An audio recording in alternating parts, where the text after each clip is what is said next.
Hello folks and welcome to Scottish Vapes. Today I have a mod for you guys. I had it for about a week. I was going to do a closer look, but then I went away for a couple of days, so instead of doing the quick and close up type thing, I'm just going to do the full review on the Ijoy Maxo. This device is pretty much my replacement for my very trusted RX200. A mod that I've had for going on about let's say a year and a half, maybe something like that. And for me personally, I was just looking for something a little more battery life, a bit more power, and it could fire lower as well. This mod here will fire down to 0.06 ohms, so it's quite a low resistance mod, if you will. But we'll get into that soon. Let's take a look at the packaging. So this is the box you will get it in. Obviously I've got mine marked yellow because I have the yellow version. And it just says Ijoy Maxo Quad 18650 box mod. There's Ijoy in the top of it, on the bottom, and it says Maxo on either side. And then on the back, it's got a scratch and scratch and sniff, as I like to call them, so you can find out if yours is authentic. Once you open the box up, this is where your mod would be. Pull this up, you got a little pull tab. Pull this out, and inside you get a USB cord for your upgrades. Not for charging at all. I wouldn't recommend it anyway. Get your warranty card, our user manual, and what I like to call maxi pads. Now these are stickers, and you get a variety of different sorts. So, and when you get your mod, there's none on this side. I've chosen the black ones. You get loads of different ones if they want to come out. So you get this sort of like yellow, greenish, whatever you really want to call it, type. And there's two of every one there is. You get this sort of cork or brown leather, however you want to take your look on that. Some sort of, I don't know, I say that was leather, this was cork. This was cork, yeah. That's correct. Don't get them mixed up again. And then you get these sort of like mesh silver type ones, and this sort of like brown, is it brown? Brown sort of like grippy sort of thing. I chose the black ones because, well, I'm going to nickname this thing Bumblebee after the Transformers, because I'm a sado. But yeah, once I get all this crap tidied away, we'll get into the mod, which is just sitting right there in view, staring at you, as if to say, use me, please. Not in that kind of sense, that'd be wrong. I'm family friendly, guys, I'm family friendly. So, finally, the box is out of the way. Okay, so, taking a look at the battery door, it will show you exactly how your battery should be orientated. So positive, positive, negative, negative. If you pop the battery door open, you will see that's exactly how I've got my batteries, and they tell you at least 3 or 4 times. You've got your orientation icons here. I like to do mine nothing as well. So you go positive, negative, negative, positive, and again it shows you on the back of the battery door as well.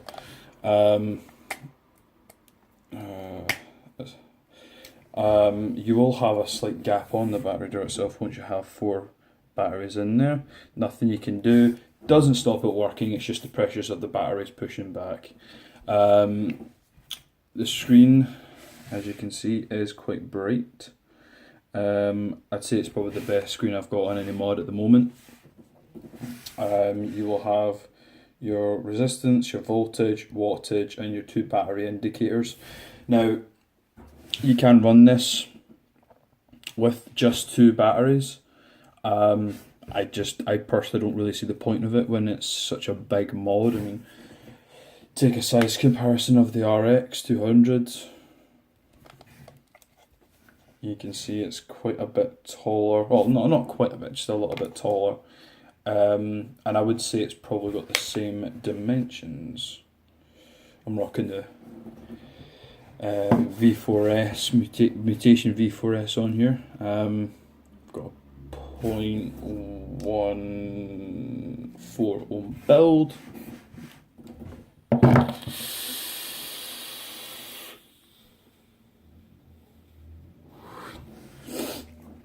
And I have to say, the battery life I've had on this this past week has been incredible. I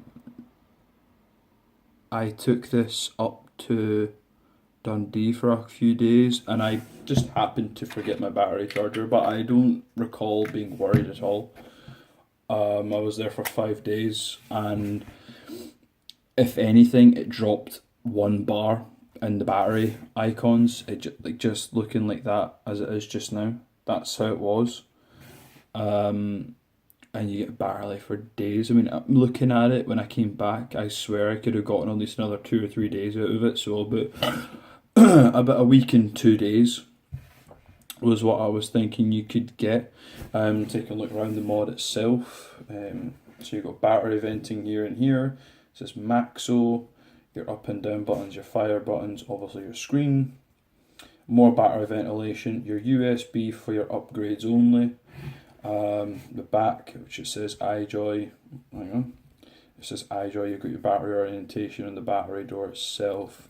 On the top, it'll just say Maxo, and as you can tell by this little gap right there, I don't know if you can make that out, the 510 connection is protruded up, just so it protects this finish here. Brass 510 spring-loaded connection, and it does all the temp controls as well. And did I mention it does 315 watt? I watched the review by DJ LSB Vapes, and I think the maximum we got out of it with 4 fully charged batteries was around about 305, maybe 310 watts, which isn't far off what they're claiming it does, which is fantastic. I do kind of get sick and tired of companies telling me, oh, our mod does 220 and it barely even reaches 200. But yeah, before I take this tank off, let me just, dripper, let me just get another vape.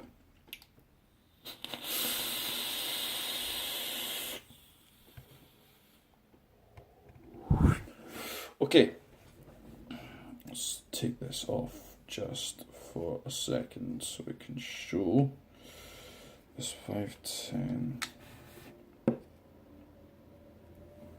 plays a mess. Right, so there is your 510 connection. Brass spring-loaded 510.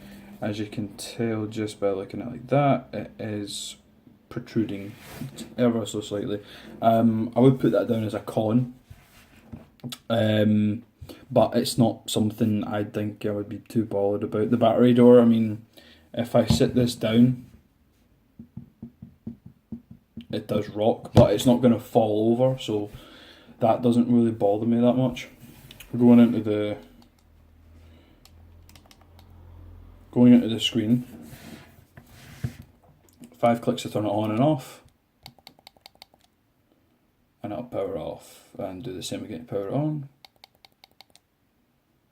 And there you have it. And it'll go straight back into where you were. 3 clicks takes you into the menu. And here, this one that's on just now, I don't know if you can see this so clearly, this flips the screen. This is for your power. Stainless steel, what's this now? Titanium, nickel, and this is for your power ramp up and your power curves. So if you go into that, it's got soft, medium, it's got soft, norm, hard. I like it on hard. And if you click on user, you can make your own specifically for whatever coil you're using, things like that. If we go into temp mode just now for say any one of them. Now if you want to change the temperature, you just push the down button, and everything becomes changeable. Push the fire button to lock it. Now in this screen it will show you your wattage, your volts, your resistance, your temperature, your battery life as well, and what you're running it in Celsius, Fahrenheit, and if you're running it in titanium, nickel, stainless steel, whatever. If you want to change the wattage, push the up button. Push the up button once, and it'll start to flash, and it'll go down, up. Sadly, it is only an 80 watt maximum you can shove on that, which I think they should fix. I mean, if I had a 300, I do. If I was going to use temperature control, which I don't, and I had a 315 watt mod, I'd want the full 315 watts available to me, not just 80. But I reckon they're only maxing it out at 80 in case you only have 2 batteries in here. But I think it's something they might fix on a firmware update, if they happen to do firmware updates. Let's go back in power mode and change the ramp to hard again. Screw this back on. Now, to lock your resistance when you've got an atomizer on, all you do is push the plus and minus button together, and it will lock your resistance. And then you are set for a nice little vape.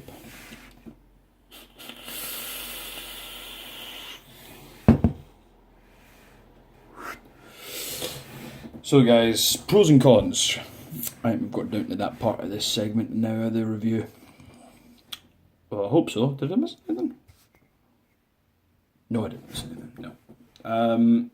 Now, if you want, actually yes I did, if you want to run this in 2 battery configuration, pop the battery door open, it goes as one tray, so 1 positive and 1 negative pop out when they want to, like so.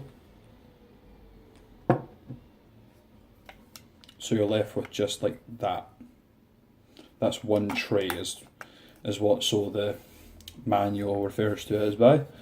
And as you can see, 1 battery indicator is now completely empty and 1 is still full, indicating each one is designed for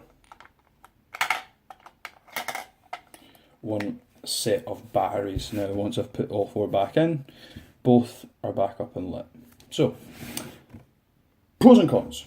Well, first couple of cons, I think I've only got about 2 or 3. Oh, God's sake, stand up for me, please. The first being the door. The door, I know they can't help it, but they could. I would have preferred a door like the RX, just having that. Very secure magnets, a slide-on door, which they could have easily done with this, I think. I just think it would have been a pain in the ass to put all 4 batteries in, one in behind the other, and that would have been a huge pain in the ass, I think, for some people, which is think why they've just went for the bottom battery door on some, like say the HPrev or the Alien kit by Smock, which is fine by me if you like that, but I prefer a door where I can slide off, get the batteries out very quickly, and not have a fiddly door. They can just slap on and that's the end of it.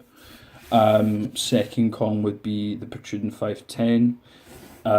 Subjective to some people, I don't mind it. Some people like to have their atomizers and things like that nice and flush. I'm not really too bothered about it. And the third con I think I would have would be the 80 watt maximum on temperature control mode. That might be a con for some people, it might not be. A lot of people don't like to use loads of power, they just want to use a nice vape, a nice cool vape. I mean, nothing wrong with that. But pros. First one has got to be the most obvious one. It is the battery life. Getting a week out of this, a week and 2 days possibly, if I really stretched it. Vaping at between 70 and 100 watts at a time. I think that's brilliant. I mean, I got around about, let's say, I think the maximum I got out of my RX was about 4 days, maybe 4 at a push, 3 most of the time. With this, I could fully charge these things and not worry about it for a week. I mean, you can't argue with that. A week of battery life is fantastic, depending on how you vape. Obviously, if you vape it at 250 plus, you're probably going to get the same battery life as the RX did on 120 to between 80 and 120 watts. But even then, that's still pretty good. Second pro have to be just how easily the navigation system is. It's very simple, it's easy to use. You don't have to go through the user manual to even know what it does. You can just fiddle around with it and you'll find it. And having that user ramp up option as well, that's fantastic. I mean, another, I suppose I should say another con would be it's quite a big device. I mean, after using this for a week, my RX does feel tiny to me now. It just doesn't feel right in the hand anymore. But having the same sort of shape as this, it's like this is the RX's big brother. It's really great. Most of the cons I have for this are completely subjective to people. If they don't like a big mod, it's not going to be for you. If you don't want to use so many batteries, again, it's not going to be for you. It's quite a heavy mod as well. If you don't like that, again, not for you. But if you don't mind all that, then I can't honestly recommend a mod that's any better than this. So yeah, I think that's about it. Other than the screen being amazingly good, that's about all I have for you guys today. So I will have a link in the description for where you can buy one of this. This? Jesus, it's been a long day. Buy one of these. I will also have links to my social media accounts, etc., etc. Thank you guys for watching. I really do appreciate it.